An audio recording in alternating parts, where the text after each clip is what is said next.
Most of my videos are about Washington State, and this one today is no different. So today I really wanted just to do a quick video about Christopher Rufo, who's from Washington State, who Trump actually just announced will become part of his administration in an effort to end the diversity, inclusion, and equity scam that has just permeated a lot of the wokester culture wars in government, education, and business today. Now, Rufo definitely has his work cut out for him, but when I heard this announcement recently, I was actually reminded of the first time that I met Chris and also reflected on how Chris Rufo would most likely not be helping Trump today if it wasn't for his experience originally running for the Seattle City Council back in 2018, and then how the weirdness, the nastiness, and the abuse that he suffered during that city council race ultimately helped create the conservative culture warrior that Chris Rufo has become today. Now, before I get into the details on how the Seattle left has helped create many of their greatest future opponents to kind of their unhinged agenda, don't forget to hit the like and subscribe button down below. If you think I'm wrong, just tell me so down in the comment section and let me know what I missed. Of course, if you think somebody else needs to see this video, please feel free to share it with others. Google and YouTube, they may be relaxing their censorship shadow banning efforts lately, but I don't count on it. So the more you share this with others, the more I'm sure it's going to annoy our friends on the left. So now back to Christopher Rufo, and speaking of annoying our friends on the left. So just to be absolutely crystal clear here, I'm not a close friend of Chris's, and I don't pretend to have some kind of deep inside information. But I am a fan of his work, and I've enjoyed watching him branch out and expand his efforts to expose the truth and confront the lefties in kind of their weird, distorted culture war world. But when I first met Chris at a coffee shop not far from the Space Needle in Seattle, I was introduced by a mutual friend. Now, this was kind of back in the 2016-2017 timeframe because I had just produced kind of a handful of videos a few years before, both when I was at the Freedom Foundation, and they were basically, and then later on my own, and these were about how regular people are frequently abused by local government, and their property rights were often destroyed and then trampled on by an uncaring, heartless, and typically quite corrupt government bureaucracy. Now, I called this series my Tales of Tyranny videos, and I still host a few of them on this channel, like this one here. And I knew Chris had some experience producing just little documentaries, and documentarian that he is. And I was eager to actually chat with him about those experiences and then compare notes on similar stories that could be made in the Seattle area now that he'd actually moved into the city. Now, I had, and I still have, a very positive view of Chris Rufo. Nothing really came out of that first meeting, and while we occasionally met at a few other functions over the years, I can't distinctly remember anything else that we really discussed. Now, I was a huge fan of his long-shot effort here to run for the Seattle City Council back in 2018, and I knew it was going to be a tough lift.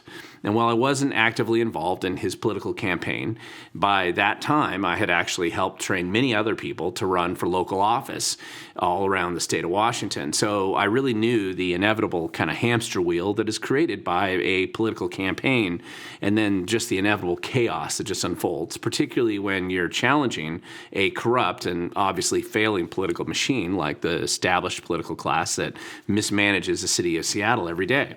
So Chris had already stepped on the toes of the homeless industrial complex in the city of Seattle with his articles about the homeless drug addiction drama that was unfolding in just a very visible way throughout the city. And I knew that diversity of thought is certainly verboten in Seattle.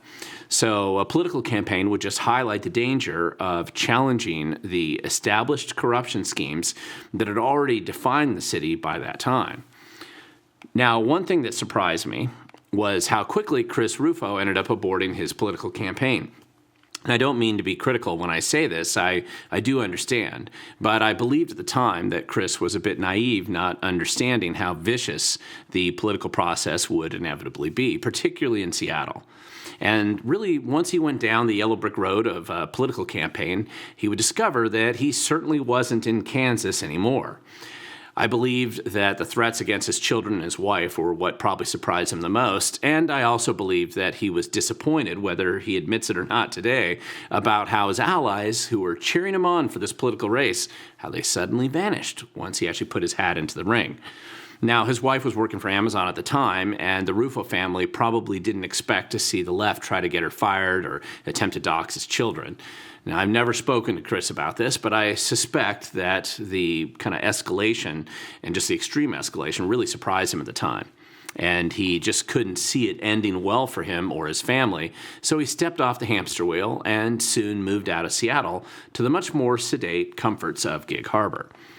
Now, I confess that I was actually annoyed at the time because I felt that his quitting this race only encouraged more threats in the future by the inevitable Seattle crazies, as they would view this tried and true tactic as an effective part of the left's political operations. However, I believe that this was a fundamental and transformative impact on Chris Rufo at the time, because I know what it is like to actually run for political office. And I know what it's like to win and to lose. And trust me, you will often learn more from losing if you are willing to learn. Now, the popular and romanticized kind of external image of a political campaign, even at an entry level like this, running for city council or school board or perhaps county commission seat, the common image that's portrayed in the media and kind of popular culture, again, it tends to kind of glamorize it a bit, making it all seem like the politicians constantly surrounded by their supporters and their friends and others who just want to help them cross that finish line and ultimately win. However, the reality is much more pedestrian, very disappointing usually, and far lonelier in most cases. I mean, even when you're winning.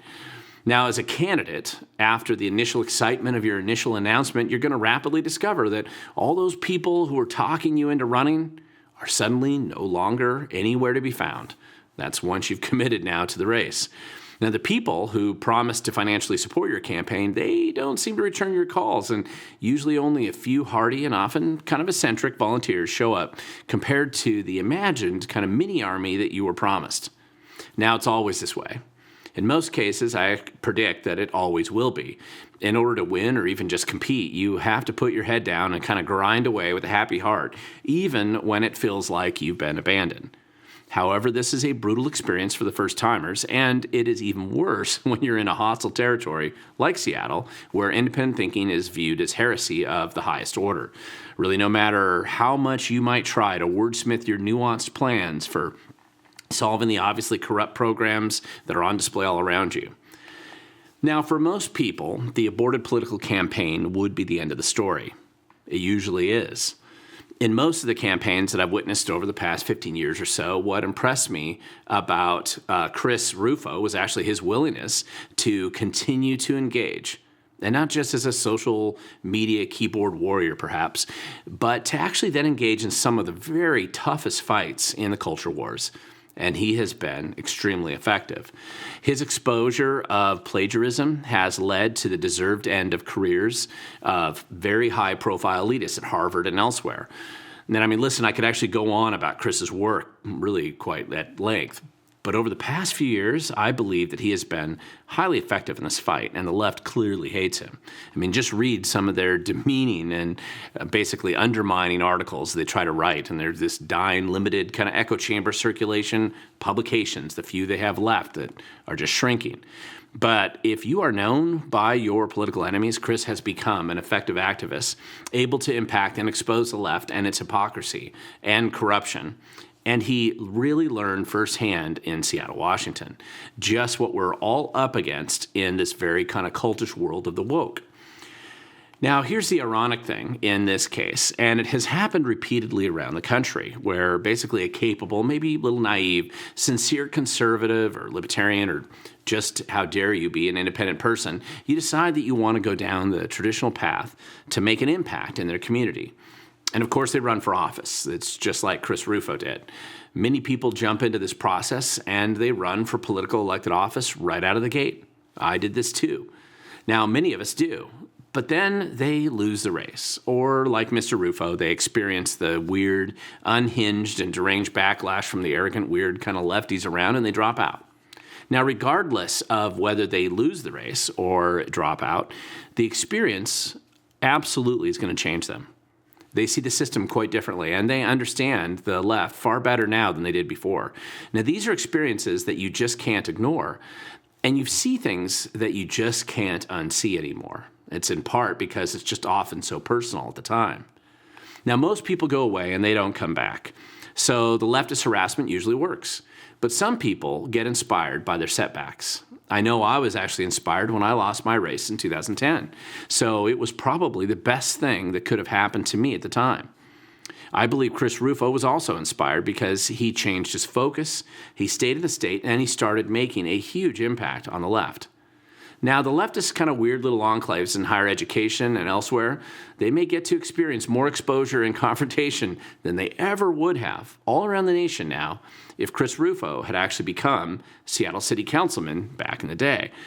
If we could go back in time, really the best thing that could have happened to the left was to let Seattle elect Chris Rufo to public office.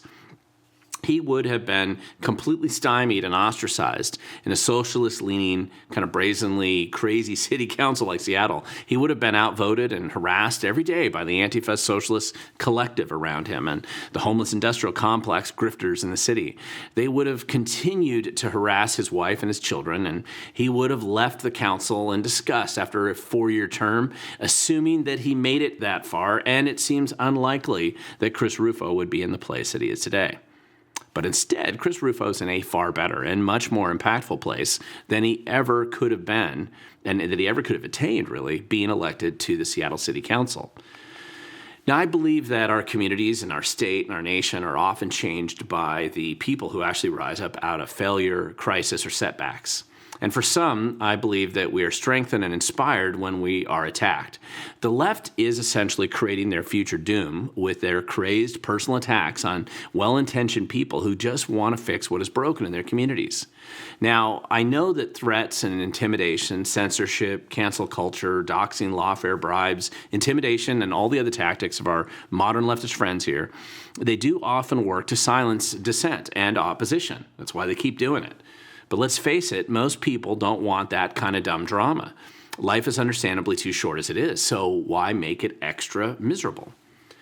But the lefties also inevitably help forge the effective and very determined opposition to their deep state grifting schemes, and I'm not sure that they realize this fact, and nor would they really accept it if you showed it to them. They generally live in this kind of state of denial that's covered by a veneer of rage and virtue signaling, and certainly self-righteousness. And they are absolutely helping those of us who care about freedom and liberty and reform and less government by inspiring more Chris Rufos and others to come out of the crucible here more prepared than they ever were before, now that they've actually seen here the true face of the modern wokesters. Now, you can't create motivated activists in the safe confines of West Texas or rural South Dakota. People who live in these safe, seemingly red zones, they rarely face the left. They only know the theory of the abusive administrative state. Maybe they read it from afar. But people from safe conservative areas of the country have no idea how to fight or impact the left because they frankly haven't experienced this crazed weirdness of the Antifa socialist black bloc collective out there, or witnessed firsthand the homeless industrial complex grifting operations down the street. Now, I've read this article here that was written about how Chris Rufo was created in Seattle, and the author seems mystified as to how it is even possible that somebody can actually come out of a lefty enclave like this and become a very passionate warrior for sanity and freedom and liberty, of course. And how could they have a strong desire to downsize a bloated administrative state and stop the wokesters from abusing our children? I mean, how could they? My argument, though, is that you will only find the most motivated and inspired activists and fighters in these places because their naive illusions about the left and its abuses and active desire to hurt us and our children, these are long gone after they've had experiences like this, and they know exactly how important it is to win this cultural and political fight.